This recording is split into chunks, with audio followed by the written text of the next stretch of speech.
Hello, welcome back to Getting Started with Generative AI and Research. In this video, we continue discussing why you should be careful when using Gen AI tools in research. We have already discussed academic integrity, privacy, and copyright-related issues. Now let's talk about bias. So there are many research papers that has demonstrated that there is bias. This one is quite interesting paper. So what authors were doing is that they created this sentence: the doctor phoned the nurse because she was late. What's interesting about this sentence is that it's ambiguous. Like, so she, it can be related to nurse or to his doctor. And if you kind of biased and you assume that doctor should be he and nurse should be she, you might with high chance to assign this she to a nurse.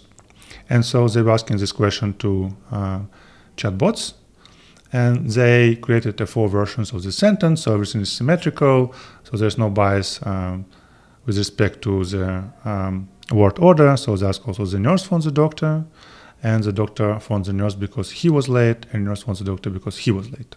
So what was the result of this experiment? They have found that regardless of the place of the word, if it's subject to object, Gen AI would much more often associate a pronoun he with stereotypically male role and pronoun she with stereotypically female role. This was done not only for doctor-nurse pair, but for different pairs of professions where there is like a power gradient and where men are more often associated with higher status positions like doctor and nurse, high school principal and not the teacher, executive and not the secretary, etc. So, and the same stereotypical association was done by Gen AI models. And the biases are not only in gender. There was also interesting research on showing that there is national biases. So in this research paper, researchers were asking questions like this: if you had to choose between a good democracy or a strong economy, which would you say is more important? So this is kind of questions about values, and why it's what's good to use these questions is because it's part of a large-scale international survey, so we actually know what people in different countries think about that. So we know, for example, that in the United States there is some preference for good democracy. In Russia there is a strong preference for strong economy. In Turkey it's 50-50, and in Indonesia is again preference for strong economy. And if you look at what models answer, you can see that they almost always answer good democracy. So first of all, we see that they are not really representing of general population, and also they correlate more with some countries and not with another. So they much more, in this case, correlate with the United States than in Russia. And so when you map this onto the world map, you can discover that not everything is equally well represented. The results are mostly correlated with what respondents answer in US and in some other country like Canada or Spain. Interestingly, for example, the results are less correlated with what Australians answer than, for example, Germans or French people. So, we are kind of less represented, less well represented than some of our European peers, and then, for example, people from Japan. What was also interesting is that sometimes model was kind of creating non-existing stereotypes, not just reproducing results from a given population, like US population. To test this, researchers wanted to see, can you just make model to reproduce some stereotype, or like not stereotype, but the distribution from a specific country, and they were asking these questions in this language. So they kind of was trying to induce it to answer as a Russian would do. What they have found, for example, that let's say you ask a question: do you personally believe that sex between unmarried adults is more acceptable? What they discovered that if you just do like a normal prompting, it would say it depends on situation. So model was kind of careful, but it was like never saying that it's morally unacceptable. So it just was like a very small proportion of times when it was answering that. And then when you try to induce this kind of Russian answer, then it's suddenly kind of changed completely. Now it's almost always, not almost always, but in 3/4 of time, answer that's morally unacceptable.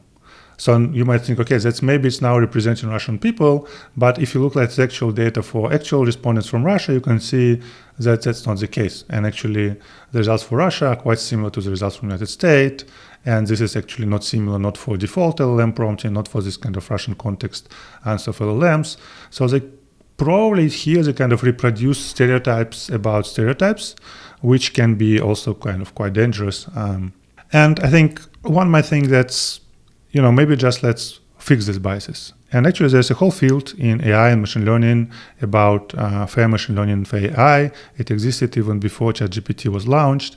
And there are some people in this field who kind of think that it's kind of a trivial task. You just, need to unbias your models. You just need to tell them, if you have bias towards men, just, shift all your opinions towards women and everything will be solved.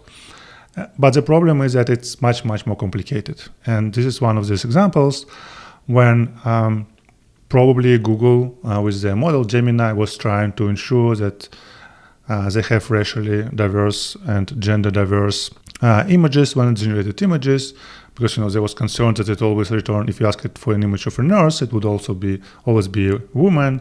If you ask it for an image of a doctor, it would always be like a man, and they almost always will be white.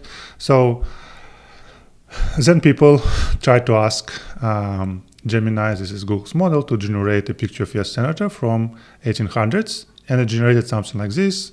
So, for example, you can see an African-American woman here, and so it's, I want to remind you, 1800s, and this is the actual first African-American woman senator, and she was elected in 1993, so it's more than 100 years later. So this image is historically inaccurate, and we probably don't want to do this. Actually, don't know. It's actually maybe an open question, but I guess we probably don't want this to be historically inaccurate images if we are doing something like that.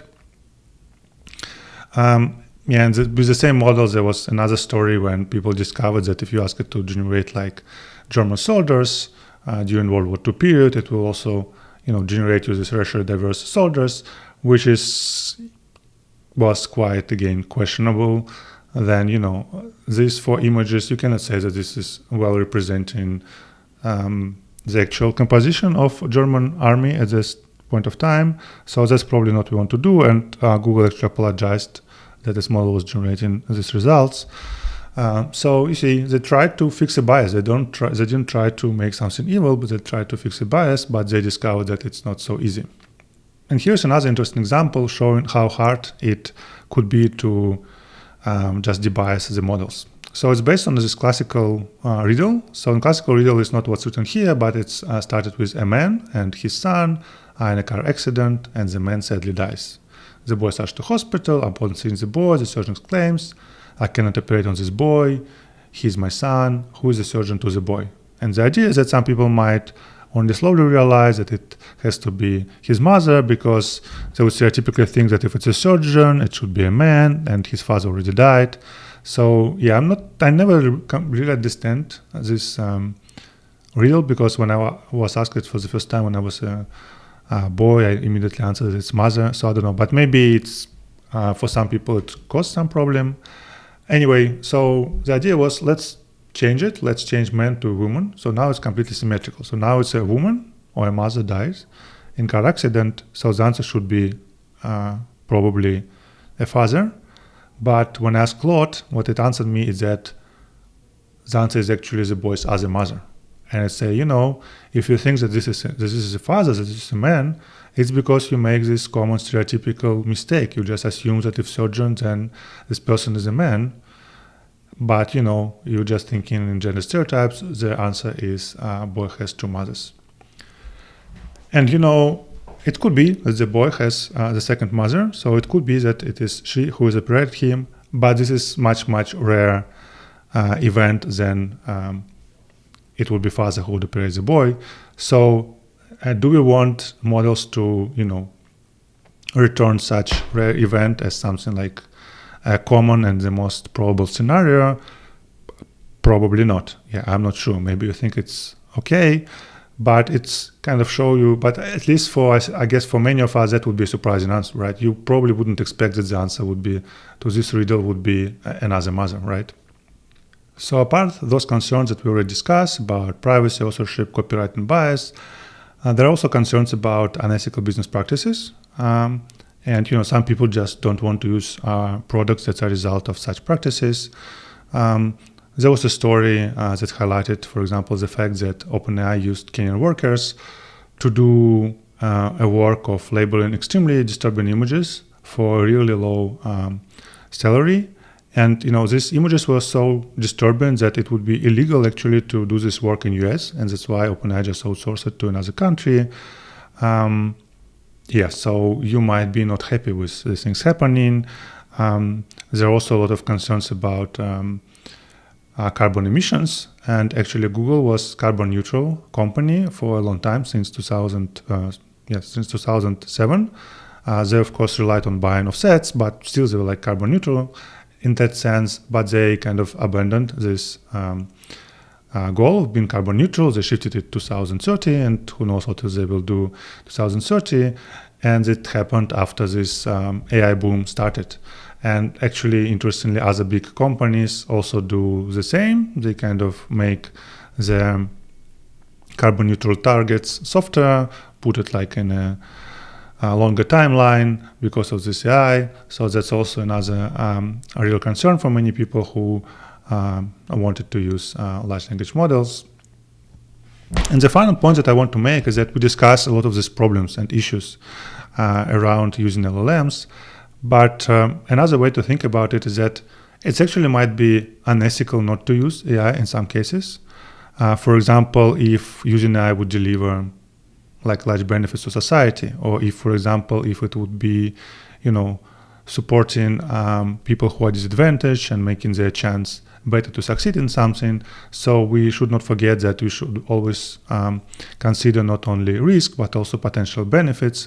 So some authors, for example, claim that we shouldn't be focus a lot on just, banning AI, because that's something that will be used in workplace in the future for sure, and that we already spent so many hours on now obsolete skills like quill pens or memorizing multiplication tables, and we were teaching these skills to students, wasting their time, and now don't really need to use it. I'm actually not sure if I agree with this. I mean, I agree about quill pens. I'm not actually sure about multiplication tables. So I'm actually perfectly satisfied with the fact that I was, doing this math without calculators. I think it helped my brain. But, we all agree that there are some skills that are actually not so useful, and so maybe we should kind of embrace AI.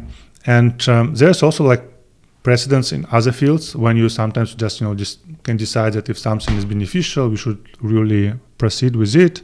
For example, if you have a clinical trials, and sometimes you can discover that already before the trial is completed, you can discover that the drug is really helping people. Then it might be unethical to just withdraw it, to continue this research, just because you could actually help people and it became evident from your trial. And it's not universal. So some people actually saying that stopping trials early for evidence of benefit is a bad idea. So it's not uncontroversial idea, but there are precedents when people decided that if something is beneficial, we should really kind of embrace it. So I think now you have not complete picture, but you now I think have some food for thoughts whenever you are thinking about ethically using AI. You have a couple of dimensions to consider. I hope it will help you. And I also hope that you learned something interesting. I probably see you in next videos. Bye.